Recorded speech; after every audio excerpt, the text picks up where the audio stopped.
In February, the Spanish pilot Daniel González climbed into a small aerobatic plane at the Sabadell Airport outside Barcelona and fired up its single-prop engine. Once he was in the air, González began a steep climb for about 6 seconds before entering a nosedive. The plane's rapid descent created a microgravity environment in the cockpit, and for a few seconds, González felt what it was like to be an astronaut. Then he pulled on the yoke to bring the plane out of its dive and did it all over again. This sort of parabolic flight isn't remarkable for an experienced aerobatic pilot like González. But the cargo on his flight was a little unusual. In the passenger seat of the plane sat a small box, loaded with tubes of frozen human sperm. This was the third and final flight of the year-long study undertaken by a group of Spanish researchers to understand the effects of microgravity on human reproduction.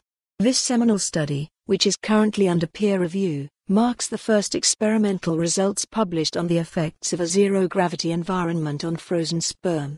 The study was limited. The sperm was in microgravity for less than 9 seconds, for example, but it suggested that reduced gravity has negligible effects on the health of frozen sperm.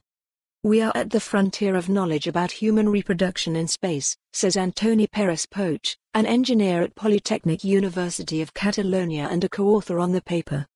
Pérez-Poch and his colleagues are not the first to experiment on sperm in zero-G. Last year NASA dispatched frozen human sperm to the ISS, though the agency has not shared any results. These projects are all part of a nascent push to see how human settlements, and extraterrestrial babies in particular, might fare beyond Earth.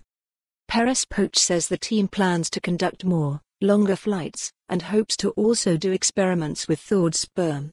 Because the samples have to be kept warm to survive, working with frozen material was an easier way to begin. NASA also plans to thaw its sperm on the ISS before sending it back to Earth. Microgravity is only one concern for the creation of outer space babies, then there's the high radiation to consider too. The effects on ova, and eventually embryos, will also need to be scrutinized. With all the ethical challenges of working with human embryos, the long-term research agenda for conception in the cosmos is fraught, at best. The idea of human reproduction in space, however, has taken on a life of its own. At least one company has already set out to offer couples the option of doing IVF in low Earth orbit, as if in vitro fertilization wasn't expensive enough. Last year, a company called Space Life announced its intentions to store frozen sperm and eggs in satellites and to develop an in-space embryo incubator. In July, though, the company halted operations, citing serious ethical, safety, and medical concerns. For more on this story, visit the news article link.